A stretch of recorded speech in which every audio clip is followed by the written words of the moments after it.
I wasn't planning on putting a vlog out today because I'm working on the third part of Crow Radio and having a lovely time finding sound clips to do with aliens and UFOs and probing. It's good to be alive, really is.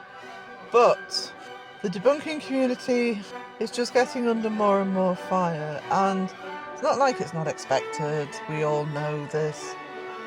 But take it away, Crow. Oh my god! One more time. Oh my god. A little louder. Oh my god. I can't hear you. Oh my god. Seriously, what's going on?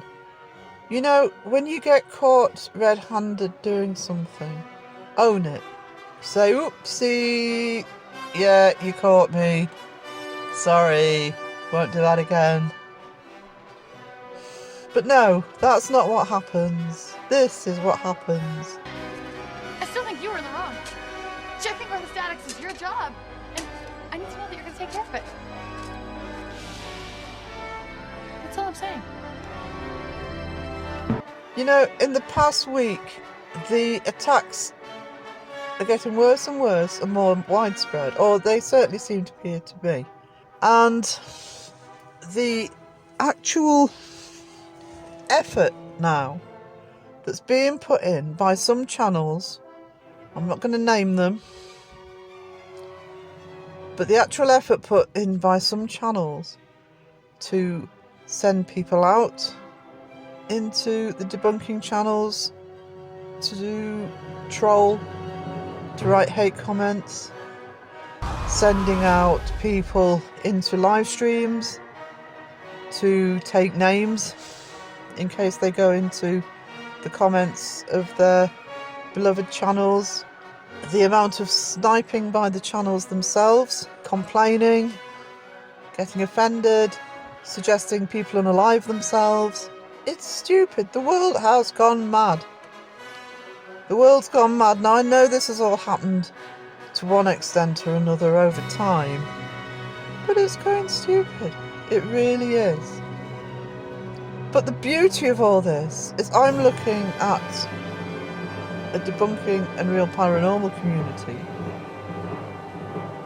that's just shrugging its shoulders and carrying on business as usual. I've already mentioned this in a vlog last week, but I'm watching channels continue to debunk, doing it properly, doing the analysis, putting out suggestions, putting out critique. And in over a year of following this community and of following various channels, I can hand on heart say I have never seen one of those channels ever, and I'm watching all the day, every day, a lot of the time. I have never seen one of those channels encourage people to go and spread any hate. I watch every single one of those channels at one point or another, some of them all the time, saying, don't go into other people's comments and cause trouble. Apart from anything else, guys, that are doing it, it's against terms and conditions if you're actively telling people to go and troll a channel. What was the other one? Oh yes, anybody who's associated with a debunking channel gets blocked or ghosted from the comments. You're censoring people. You're censoring people. You are actually trying to stop people tell it like it is. And when people do that, it's because they've got something to hide. All you're doing is shining the spotlight even brighter on yourselves when you're proclaiming your innocence by silencing the critics. The other thing that's been happening for a long time is a debunker will call a channel out, people will go over to that debunker's channel thinking that they're not going to like the channel, and they're going to end up thinking, oh, actually no, that debunker's got a point, and they subscribe. So I'm sure the debunkers are really happy that they're gaining subscribers because they're pointing out the fakers. It's not rocket science how to stop the debunkers. Don't fake anything. You don't fake anything. The debunkers have got nothing to do. I think that's fairly obvious. But let's face it, the debunkers are always going to find things to do because people can't resist faking it. Or at least embellishing.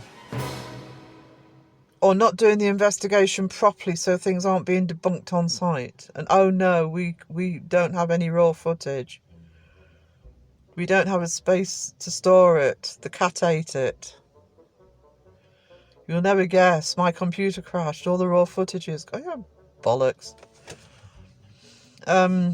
If you're being called out and you can prove that the debunker's wrong, I haven't seen any debunker not be happy to put their hands up and say, okay, I was wrong about that one. But if you want the debunking community to go away, stop faking your content. And that very statement just proves that the debunking community is just going to get stronger and stronger. And I keep saying debunking community, and I don't just mean debunking community. It's a word. It's a expression we've all fallen into, just to describe the community generally. But it's not just about debunking channels. It's about promoting real investigation channels, people who do it properly, people who are transparent about it, commentary channels, research channels, channels like myself that look at the community as a whole, and make commentary and parodies and silly videos. And personally, I would be taking a good, long, hard look at yourselves, taking a good, long, hard look at your community, and it won't be your entire community, it'll be a small section. I am not blaming entire communities here. But if you're encouraging people to do that, you're encouraging people that sooner or later could quite possibly decide they don't want to bother with you anymore. So good luck in dealing with the monsters that you're creating. Good luck in dealing with the trolls that you're encouraging. Because that kind of breed bites back onto the owner. And you'll only have yourselves to blame. It doesn't have to be like that. I sat watching Boo Productions live stream last night, addressing the video on Paranormal Nightmare. And somebody came into the chat who said that they knew the brothers, just having a look at what was being said. Jeff handled it so well. He talks very calmly, he tells it like it is, and the person ended up saying, okay, I just wanted to see what was being said, and left. No drama, no trolling, that was it. You want to stick up for your channels, that's fine, but there's a way to do it. The one channel I will name, as I already have, is Paranormal Nightmare. I'm still gutted at all the fuss around Paranormal Nightmare because I do like the Foreman brothers. It's the only channel, I said this last week in a vlog, that it's bothered me that all this has come out. And I knew as soon as they did that thing last year with Omar that, you know, things were going to go pear-shaped. I'm still hoping they managed to turn it round and get themselves back on track. But there's different ways of handling the criticism and there's different ways of dealing with it. And personally, I'd either be ignoring it or just say, look, I don't agree with you. Let's leave it at that. But all that's happening is drama is being churned up by those who are being called out. It just makes people look even harder at you, including your own subscribers. This community is too strong to be broken apart. Can you say the same about yours?